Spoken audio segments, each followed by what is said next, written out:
This Fleet Equipment Unscripted interview is presented by Hendrickson, a leading manufacturer of heavy-duty suspension systems and components to the global commercial transportation industry. Visit hendrickson-intl.com to learn more. Hi everyone, I'm Jason Morgan, Content Director for Fleet Equipment, and welcome to Fleet Equipment Unscripted. Today we're talking with Rakesh Aneja, Head of Zero Emissions at Daimler Truck North America. Rakesh, great to see you. Thanks for taking the time. Likewise, Jason. Always great seeing you. Thank you for having me here. So we're going to dive into the zero emissions, e-mobility, all things sustainability here. And I think one of the things I want to get your take on, take the pulse here, is as it stands today, where do you see us with battery electric truck adoption, and how much more adoption is there to come, do you see, in the short term? Yeah, great question to start with. So as you know, we've been working on zero emission transformation for the last several years, and we are at the point where we have several battery electric vehicle models that are in series production today. So just speaking for Daimler Truck, we have 10 models in production globally and 4 in production in the United States. And the same is true for my industry peers and our other OEMs as well. Having said that, at least from our perspective, today the transformation is going a little bit slower than what we would expect and what we would hope. So just from today's perspective on the battery electric side of things, the capacity available from a production perspective is outpacing the demand we see in the marketplace. And certainly at a very high level, we can talk about the reasons for those, which are predominantly infrastructure related, the pace of infrastructure deployment, and total cost of ownership as well. And we can dive into that deeper later in the conversation. Yeah, I'd say let's do it, because I think, you know, something you point out here, if we look at the transition, the road that we've all been on here with zero emissions and battery electric specifically, a couple years ago, was always that question of, well, what comes first, the infrastructure, the equipment, the necessity there? Well, I mean, you know, manufacturers such as yourselves with the eCascadia and the EM2 clearly proved that the equipment can do the job. It can run profitably. Different TCO models we'll dive into there too. But yeah, that infrastructure part. Let's deal with the infrastructure part first. So charging infrastructure, I know you have your Detroit e-consulting team as well, working with customers. How have you seen them delivering infrastructure and getting those battery electric trucks out in the applications? Yeah, I'd love to get into that. So just maybe if you allow me a couple of minutes to set that topic up, I kind of mentioned that the pace of transformation is slower than what we would like and what we expect and hope. Having said that, I really don't want to take anything away from what we as an industry have been able to accomplish the last few years. Ours is a conservative industry. This is the biggest transformation our industry has faced, and the energy industry as well, since inception. And this is once in a generation, once in a lifetime type of a change. So recognizing all of that, I don't want to take anything away from what we have accomplished already. But yes, given our ambition, given the audacious goals that we have set for ourselves and the industry, we need to accomplish a lot more. And relative to that, things are going slower than expected. Broadly speaking, we often talk about 3 factors that are required for the transformation to be successful. And we talk of those factors as factors of a multiplication equation to continue to drive home the point that we need all 3 factors to be successful. The first one is vehicle technologies and products that can do the job. Ours is a very diverse and complicated industry. Trucks and buses are used for a variety of tasks on highway, vocational side of things, on the trucks and tractors. And we certainly need the right tools so that our customers can do the job to keep the world moving. So for the first factor, I would say we, along with our industry peers, have this initial offering that is suited for a variety of applications. For regional haul, warehouse to warehouse, 200, 300 mile type of a range, these trucks can do the job. Drivers love them. The NVH characteristics are more than acceptable. So at least for this initial set of application, the vehicle products are available today. One big topic we are looking at is the time it takes for the infrastructure, the corresponding infrastructure to be available. And at a very high level, since the truck side, if I'm referring to our production vehicles, if you place an order today, we can have it delivered in a few months. The corresponding timeline, unfortunately, on the infrastructure side is measured in years in some cases, especially if you need substations. On the distribution side of things, we're looking at 2 to 6 years. If you need substations on the transmission side of things, that's a 2 to 10 year timeline in some cases. And that's been one critical challenge where the timelines of infrastructure are not commensurate with what we need from a vehicle perspective. Right. And now, sorry, there's a long-winded background. I do want to come to the question you asked me, and that's on the e-consulting side of things. So certainly this is a new area for us in general, infrastructure and the associated ecosystem. In my diesel world, I rarely had to worry about diesel fuel infrastructure besides the occasional fuel quality discussions. But this is a new world for all of us, and we certainly did not want to be in a position where we are not there to support our customers and we say, hey, here's the truck and please figure out the rest on your own. That's not our style. We pride ourselves on being very customer focused. So we wanted to be with them every step of the journey. And this is an area where the stakeholders are new as well. They haven't necessarily collaborated with each other in the past. So when you think of us as a truck OEM, our customers, the charging equipment provider, the utility company that brings energy to the site, the construction company that actually does the work, this group of 4 or 5 stakeholders haven't necessarily worked together in the past. And that's an area where Detroit e-consulting fills the void very nicely. So we offer multiple levels of e-consulting services to our customers, really customized to their needs through a single point of contact that's enabling all these conversations to take place among these various stakeholders.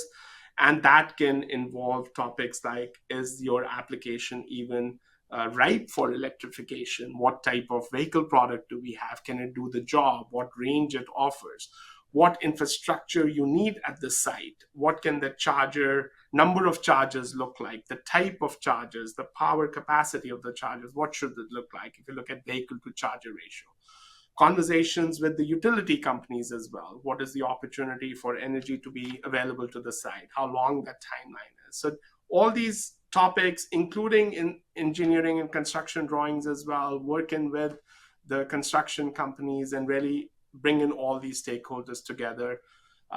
That's the type of service that our e-consultants provide, and they nicely fill a void that did exist in our industry.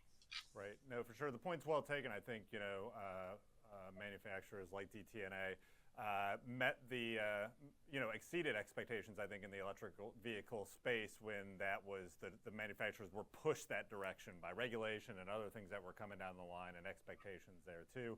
Utilities, we definitely need to figure out those kind of partnerships. I know that we've seen your electric island, so you all have walked that walk and put in your own infrastructure, and we do have that video. I'll share that here in this post too. But going back to that e-consulting too, I do want to touch on the TCO component. How different is the TCO conversation in the battery electric world versus what we're used to in the diesel? Once again, a great question. And this, to me, is also a nice segue to the 3 pillars that I had mentioned earlier. So just to come to the third pillar, that would be the cost of ownership piece, or the total cost of ownership piece. So again, vehicle products and technology, the first pillar, infrastructure, the second one, and cost of ownership, the third one. We need all of these 3 to be successful for the overall transformation to be successful. And cost of ownership, that's also, I would say, at a high level, easy to understand, right? Our trucks, again, these are business tools that our customers are using to do the job. In my lame attempt at humor, I often say no one's buying a truck as a second truck for their spouse or their college-going kid. It's a business tool. You buy a truck when you need to buy a truck. It's a very rational decision. It's not an emotional decision, color of the truck or anything like that. So cost of ownership is a critical piece in that equation. If you look at the diesel truck baseline, driver wages, driver costs, and the energy cost or the cost of diesel fuel over the lifetime. Those two are the dominant factors for in the overall total cost of ownership. And let's just talk about energy costs for a second. And if you just indulge in some back of the envelope, high level calculations to drive home a point, let's say an on highway truck goes approximately 8 miles per gallon fully loaded. I'm just using a round number to keep the math simple here. And let's say diesel fuel is $4 per gallon. So just the fuel cost for a mile comes about 50 cents diesel fuel cost per mile. Right. Now let's make this transition on the battery electric side of things, where a typical efficiency today of a battery electric vehicle is 2 kilowatt hour per mile. And what type of dollar per kilowatt hour energy pricing would we need so that there is parity on the operational cost side of things? And that comes about 25 cents per kilowatt hour. So if you have 25 cents per kilowatt hour and 2 kilowatt hour per mile type of an efficiency, once again, just to operate the truck, we are looking at about a 50-cent cost of energy per mile. So that's where the equivalency comes to diesel on the operating side of things. And today, if you look at the nationwide energy pricing of electricity, that's about 12 cents per mile. It's very diverse in different states as well. It varies from state to state. But if you look at just that average, that gives us a potential promise that the energy cost can be more attractive on the cost of ownership side compared to diesel. But we are not there yet, because that energy pricing, certainly there is regional variation, but in addition to that, there is variation on utilization. And we are not there from a utilization perspective just yet. And there is a lot of variation on what time of the day are you charging the truck. So it really needs the site to be utilized highly. It needs to be operated and optimized in a very sophisticated manner so that we can get the best energy pricing for that site, for that customer. And that, by the way, is again something our e-consultants can and do help with. But that's what we are looking at from an operating cost. And I think the jury is still out. We need a lot more statistical evidence and cases around the country to have firm numbers. But I would say that promise is there if we can get to that below a 25 cent per kilowatt hour type of number that I was referring to. Right, no, for sure. And that's one high level component on the operating cost. The other key component is the initial cost or price of the truck. And that's where we also have a challenge. So yes, operating costs, we can look at it from an overall operating cost, but for many customers, the initial price, the cash out the door, year one, day one really matters.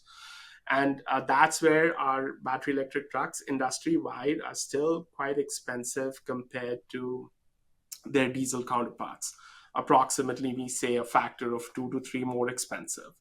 And that's the other area to work on. So certainly we want to work to have infrastructure available, get the energy price at a particular site optimized the best we can, but also bring down the initial acquisition cost and corresponding price of these trucks. And just one key example there is the battery cost. That's the single most expensive system in the truck today. And that's an active area of development for us, as well as in the industry. How can we localize and industrialize cells and batteries in the United States and bring the cost of the batteries down, bring the cost of these battery electric vehicles down, which can then help from a cost of ownership perspective for our customers. Yeah, and I want to dig into that too, because you had a recent announcement here on a joint venture with Accelera and PACCAR on developing battery technology. You got a battery manufacturing plant going in here. How do you see it evolving? We talk a lot about, well, when battery technology evolves, and then, we kind of speak in these large kind of vague ideas, but how do you see it evolving to meet those kind of, both the application demand and increasing range and also bringing costs down? Yeah, so certainly there is a lot of work going on the cell and battery side of things as well. And in terms of development and evolution, cell chemistry is an active area of development for us. And I do want to emphasize that the needs for commercial vehicles are quite different compared to that of passenger cars, and that reflects in the cell chemistry as well. And one example which may be easy for us to understand why that cell chemistry need is different is just the longevity or the lifetime of the truck. A diesel truck today, the expectation is it goes 10 years or a million miles, 100,000 miles per year approximately. B10 lives of 1.2 million miles or so. And for battery cells and battery packs to last that long, the chemistry is extremely important as it goes through its charging and discharging cycles.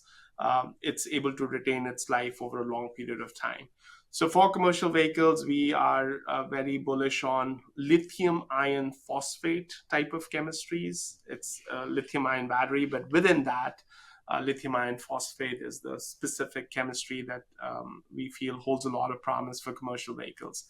And like anything else in life, there are trade-offs associated with it. And the typical metrics we look at are cost, our weight, energy density, the lifetime that I mentioned, what type of precious materials are we using, nickel and cobalt specifically, and thermal propagation or safety-related characteristics of the batteries.